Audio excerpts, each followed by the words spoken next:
오늘도 우리 주님께서 내게 주실 은혜를 준비하고 있습니다. 여러분 은혜 받고 가시기를 축복합니다.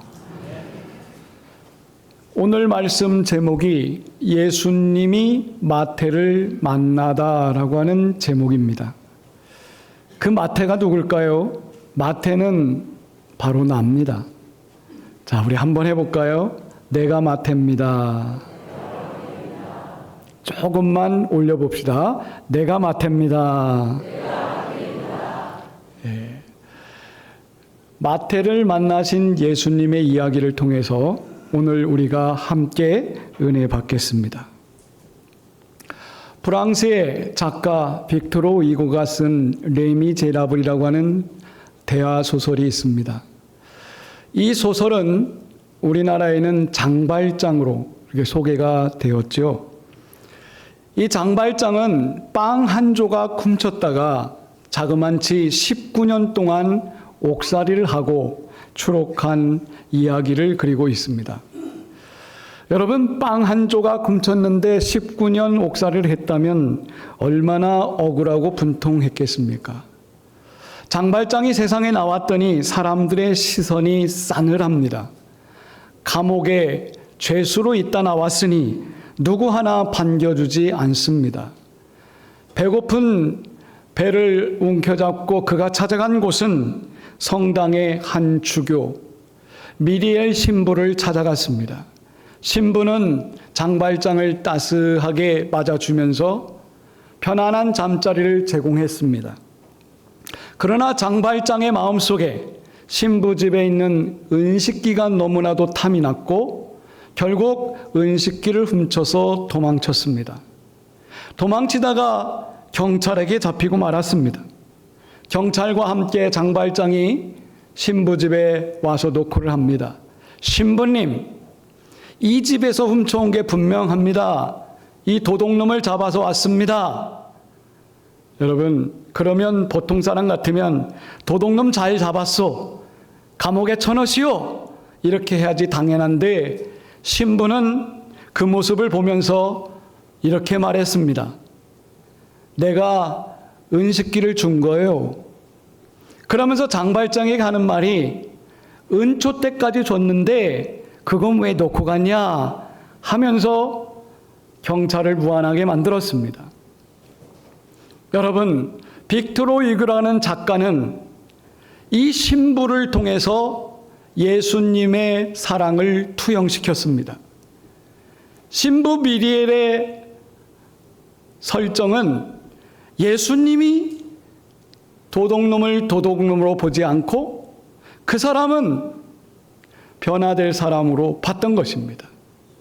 이 신부는 장발장을 도둑놈으로 보지 않고 저 사람도 예수 믿고 변화될 사람이다. 그런 관점으로 본 거지요. 빅토르 이그는 작품에 예수님의 사랑을 그려주고 있습니다. 어느 날 예수님이 길을 가시는데 세관을 지나게 되었습니다. 세모소 앞을 지나는데 세모소 앞에 마태라고 하는 사람이 가만히 앉아 있습니다. 사람들은 지나다니면서 마태를 손가락질하면서 마태는 매국노다, 저놈은 죄인이다 손가락질하면서 지나갔습니다. 여러분, 그 당시에 세리는 죄인 취급을 받았던 시대입니다. 왜냐하면 로마에다가 세금을 갖다 바치는 일을 했던 것입니다. 그리고 자기 동족에게 혈세를 뜯어서 자기가 착복하고 부를 누렸던 사람들이 세리였습니다. 그러다 보니까 유태인이면 누구나 세리하면 종교적으로 저놈은 죄인, 그렇게 낙인을 찍었던 겁니다. 세리 마태는 사람들로부터 질타를 받고 냉대와 멸시를 받았습니다. 그 과정에서 얼마나 외로웠겠습니까? 그런데 예수님께서 마태 앞에 서서 말씀합니다. 마태야, 내가 오늘 너희 집에 들어가고 싶다. 마태는 너무나 기뻐서 예수님을 자기 집으로 초대했고 자기와 같이 일하는 세리들을 초대했고 죄인들도 불렀습니다. 그리고 예수님이 한 식탁에서 죄인과 함께 음식을 나누는 장면을 오늘 우리는 본문에서 읽었습니다. 성도 여러분, 이 부분에서 여러분들이 마태라고 한다면 오늘 예수님을 만나셔야 됩니다. 예수님은 마태처럼 외로운 자를 찾아와서 만나 주셨습니다. 예수님이 마태의 집에 들어갔습니다. 마태와 마주 앉았을 때 예수님이 마태야, 너는 왜 인생을 그렇게 사냐? 그런 짓 하지 말고 바르게 살아라. 예수님이 그런 말 한마디 안 하셨습니다. 마태가 지금까지 살아온 거에 대해서 예수님이 과거를 들춰내지 않았습니다. 그리고 지금 네가 변화돼서 살라고 말하지도 않았습니다. 예수님이 하신 말씀은 유일하게 딱 한마디입니다. 마태야, 나를 따라와라. 나를 따라와라. 예수님을 따라가면 뭐가 있겠습니까? 예수님처럼 살으라고 하시는 거 아니겠습니까? 성도 여러분, 오늘 주님께서 우리를 부르십니다. 우리가 마태라면 마태야, 나를 따라와라. 주님은 이 시간 여러분들을 부르시는 줄 믿습니다. 여러분, 마태의 원래 이름이 뭘까요? 우리는 마가복음 2장 14절에서 마태의 원래 이름이 알페오의 아들 뇌이라는 사실을 알게 됩니다. 마태의 원래 히브리적 이름은 뇌이였습니다. 지금 우리가 알고 있는 마태는 헬라식 이름입니다. 그러니까 이 마태는 히브리적 이름으로 보면 뇌이였던 것입니다. 누가복음 5장 27절에도 뇌이 사람 셀이 마태로 소개하고 있습니다. 그러니까 여러분, 우리가 마태의 원래 이름은 뇌이였다는 것을 아셔야 됩니다. 뇌이가 누굽니까? 뇌이는 이스라엘의 12지파의 야곱의 세 번째 아들 뇌이를 말합니다. 뇌이 지파는 하나님의 성막에서 예배를 돕는 일을 했습니다. 제사장 지파가 뇌이 지파 아닙니까? 여러분, 신명기 10장 8절에 보면 제사장들이 뇌이 지파가 하는 세 가지가 일이 있습니다. 첫 번째 일은 하나님의 말씀이 담긴 언약궤를 옮기는 일을 뇌이 지파가 했습니다. 두 번째는 여호와 앞에 서서 예배를 섬기는 일을 뇌이 지파가 했습니다. 그리고 세 번째는 중요한 겁니다. 뇌이 지파가 백성들을 축복하는 기도를 했습니다. 여러분, 이 정도 되면 마태라고 하는 사람의 원래 이름은 뇌입니다. 그 말은 뭘 의미합니까? 성전에서 일하고 예배를 섬기고 성도들을 위해서 기도해주는 그런 고귀한 이름을 뇌이라는 이름으로 마태가 갖고 있었던 것입니다. 그런데 어찌된 일인지 그렇게 해서 살아가야 될 사람이 지금 세관 앞에 앉아 있다, 이렇게 표현했습니다. 그러니 여러분, 하나님께 예배드리고 기도하고 성전을 섬겨야 될 사람이 사람들의 손가락질을 받고 있으니 이 사람의 인생이 얼마나 기구합니까? 거룩한 이름, 어울리지 않는 뇌이 이름을 갖고 있는 이 사람이 세관에서 사람들의 새를 뽑아서 자기 배만 채우는 사람으로 살고 있다니, 그런 사람에게 예수님이 지금 찾아오신 것입니다. 성도 여러분, 우리도 어찌 보면 마태처럼 그런 인생이 아닐까 싶습니다. 마태처럼 남들에게 말 못하는 자기만의 과거의 비밀이 있을 겁니다. 그런데 예수님께서 찾아오셨습니다. 예수님이 지금 죄인이라고 하는 마태에게 찾아오셨습니다. 왜 찾아오셨을까요? 죄인을 변화시켜서 거룩한 사람으로 만들기 위함입니다. 오늘 우리 교회에 예수님이 오신다면 죄인인 우리에게 거룩성을 회복하라고 은혜 주실 줄로 믿습니다. 여러분, 세리 마태는 사람들이 죄인이라고 손가락질했습니다. 그런데 예수님은 마태를 보면서 너는 죄인이다 이렇게 보지 않았어요. 죄인을 보면서 예수님이 본 시선은 병자로 봤습니다. 죄인도 병자로 보신 겁니다. 오늘 말씀 12절을 보시면 12절에 분명히 말했습니다. 건강한 자에게는 의사가 쓸데없고 병든 자라에게야 쓸데있느니라. 여러분, 사람들은 죄인 세리를 욕하고 있을 때 예수님은 죄인 세리를 죄인으로 보지 않고 병자로 보면서 내가 저 사람에게 의사다라고 그렇게 예수님이 말씀하시는 거예요. 생각해 보세요. 자기가 병들지 않으면 의사는 절대 필요 없습니다. 그렇죠? 의사는 우리에게 왜 필요합니까? 내가 병드니까 의사를 찾아가는 거예요. 병원도 그래서 찾아가는 겁니다. 내가 아프지 않고 건강하다면 의사는 나에게 필요 없는 겁니다. 그런데 보세요. 마태가 예수님께서 나를 따라와라 하니까 마태는 따라갔을까요? 안 따라갔을까요? 벌떡 일어나서 따라갔습니다. 그 말은 뭐냐면 마태는 자기가 병자, 죄인 이것을 의식하고 있었습니다. 예수님을 따라갔습니다. 예수님이 오라고 하니까 따라갑니다. 왜? 의사 대신 예수님이 자기를 치유시켜 주셨기 때문입니다. 성도 여러분, 여러분은 예수님을 영원한 완전한 의사라고 믿으십니까? 그 예수님 앞에 순복하시고 계십니까? 마태처럼 나는 병자입니다. 그러나 주님이 부르시니 제가 주님을 따르겠습니다. 여러분, 그 마음을 가지시기를 축복합니다. 예수님의 말씀대로 순종했던 마태는 사람들이 그동안은 죄인 마태, 세리 마태 이렇게 불렀는데 이제 예수님을 따라가기 시작했습니다. 예수님을 졸졸졸 따라다니니까 사람들이 뭐라고 부르겠습니까? 세리 마태라고 안 부릅니다. 그 다음부터 뭐라고 부르냐면 제자 마태라고 부릅니다.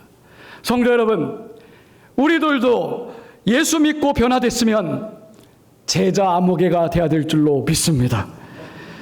마가복음이나 누가복음에서는 우리가 마태의 이름이 뇌이라는 것을 이미 살펴봤습니다. 그런데 놀랍게도 마태복음 10장 3절에 보면 마태라는 사람은 제자들의 이름을 소개할 때 한번 화면을 보세요. 빌립, 바돌로메, 도마, 세리마테, 알페오의 아들 야고보, 다데오 이렇게 12명의 이름이 쭉 나옵니다. 그런데 놀라운 것은 예수님의 제자들 12명의 이름 중에 직업이 들어가 있는 사람은 한 사람이에요. 누구예요? 세리마테입니다. 다른 사람은 아버지 누구 아들, 어디 사람 누구 이렇게 표현했는데 모든 제자들 중에 유독 자기의 직업이 거기 들어가 있는 사람은 마태뿐입니다. 마태의 직업이 뭐예요? 세리. 그런데 여러분 놀랍습니다. 마태복음은 누가 썼어요? 마태복음은 누가 썼다고 합니까? 마태가 썼다고 그래요. 마태가 자기 자신을 소개할 때 자기의 부끄러운 과거 직업을 숨기지 않았습니다. 자기의 숨기고 싶은 과거가 있었어요. 민족의 고열을 뽑아먹는 세리 아닙니까? 그런데 당당하게 마태가 자신이 기록한 성경에 자기를 소개할 때 나는 죄인 세리 마태요 라고 소개했습니다. 이것은 뭘 의미합니까? 우리는 보통 나의 과거를 숨기고 싶어 합니다. 특별히 죄가 많을수록 뭔가 꿀리는 거 있거나 남에게 소개하면 피해보는 나의 과거는 우리는 무조건 지우고 숨기려고 합니다. 그런데 마태는 달랐습니다. 자기가 세리였던 것을 당당하게 드러냈습니다. 나는 세리 마태였소. 이 말은 그렇게 내가 죄인이었는데 예수님께서 나를 부르셔서 제자 삼으셨습니다. 그걸 간증하고 싶었던 겁니다. 성도 여러분, 우리는 현대판 마태입니다. 아무리 생각해봐도 우리는 마태입니다. 예수님 만나기 전에 나는 마태처럼 별 볼 일 없는 죄인 아니었습니까? 우리는 죄인이었습니다. 그러나 예전에 죄인이었던 내가 주님을 만나서 제자 아무개가 되었습니다. 이 사실 하나만 해도 감사합니다. 여러분, 마태처럼 똑같은 사람이 있죠. 바울이라는 사람입니다. 사도 바울은 마태와 인생이 흡사합니다. 디모데전서 1장 15절에 사도 바울은 자기를 이렇게 소개합니다. 나는 죄인들 중에 괴수입니다. 나는 죄가 많았습니다. 왜냐하면 예수 믿는 사람 잡아다가 죽이는데 앞장섰습니다. 그랬던 죄인 중에 괴수였던 내가 부활하신 예수님 만나서 이렇게 사도가 되었으니 여러분, 내 과거를 숨기지 않겠습니다. 나는 죄인 중에 괴수였습니다. 그러나 주님의 은혜가 이렇게 크십니다 라고 소개했던 것입니다. 성도 여러분, 은혜 받았습니까? 은혜 받고 있습니까? 은혜를 받지 못한 사람은 과거만 숨기려고 합니다. 은혜를 못 받으면 내 과거가 드러날까 두려워합니다. 여러분, 은혜 받은 사람은 다릅니다. 성경에 보십시오. 예수 만나고 은혜 받은 사람들은 모두 다 자기의 과거를 들춰냅니다. 나는 죄인 중에 괴수고, 나는 세리였고, 나는 흉악한 범죄자였습니다. 다 드러냅니다. 왜 그럽니까? 은혜가 크기 때문에. 은혜가 너무나 크기 때문에. 내 과거는 별 볼 일 없는 거예요. 그래서 과거를 드러내서 예수 그리스도의 은혜를 찬양하고 있는 것입니다. 성도 여러분, 우리는 과거의 부끄러움을 숨기지 않습니까? 내가 지나온 과거에 지우고 싶은 흔적들이 너무나 많기 때문에 지워버리고 싶지 않습니까? 그러나 은혜 받으십시오. 은혜 받으면 과거에 내 부족하고 내 학력, 내 경력, 내 스펙 부족하지만 하나님이 나를 사용해서 예수 제자 삼으셨다. 이 고백을 우리 성도들이 할 수 있기를 축복합니다. 우리는 설교 후에 305장 찬송을 할 겁니다. 305장 찬송은 나 같은 죄인 살리신 주훈의 놀라와 잃었던 생명 찾았고 광명을 얻었네. Amazing Grace. 하나님의 은혜가 너무 크다. 여러분, 이 찬송의 가사를 지은 사람이 우리가 알다시피 존 뉴턴이라고 우리는 알고 있습니다. 존 뉴턴의 삶은 어릴 때부터 비극이었습니다. 어린 날 어머니가 돌아가셨고 청소년 시기에 거칠고 방탕한 삶을 살았습니다. 그가 청년이 되었을 때는 아프리카에서 검은 사람들, 노예를 잡아다가 유럽 시장에 파는 선장 역할을 했습니다. 사람을 잡아다가 사람들에게 파는 인신매매꾼이 되었던 것입니다. 어느 날 폭풍을 만났을 때 뉴턴이 하나님의 은혜를 체험했습니다. 나처럼 이렇게 죄 많은 자를 왜 하나님이 나를 사랑하시는지 그 사랑을 깨닫고 뉴턴이 회개하기 시작했습니다. 하나님, 저는 인간을 잡아다가 파는 인신매매꾼이었습니다. 그런데 하나님께서 저 같은 사람을 사용하시는군요. 이제는 그렇게 살지 않겠습니다. 그러면서 지은 찬송이 305장 Amazing Grace입니다. 성도 여러분, 구원받은 자는, 은혜 받은 자는 감격에 겨워서 나의 과거를 들춰낼 수 있습니다. 왜? 내가 그런 존재였는데, 그렇게 망나니처럼 살았는데 하나님이 나를 살려주셨기 때문입니다. 성도 여러분, 이 은혜가 여러분들에게 있기를 바랍니다. 우리는 마태일 수 있습니다. 우리는 사도 바울일 수 있습니다. 우리는 존 뉴턴일 수 있습니다. 여러분, 내가 오늘 누굽니까? 이제는 예수 안에서 우리가 죄 용서함 받고 하나님의 자녀가 되었습니다. 예수님께서 이 땅에 오신 목적이 뭘까요? 마태복음 오늘 9장 13절을 읽고 마치겠습니다. 예수님이 이 땅에 오신 이유는 마지막 부분에 보면 나는 의인을 부르러 온 것이 아니요 죄인을 부르러 왔노라. 오늘 우리를 부르러 오셨습니다. 마태인 나를 이제 레이로 복귀시켜주는 우리 주님의 은혜가 여러분들에게 있기를 축복합니다. 하나님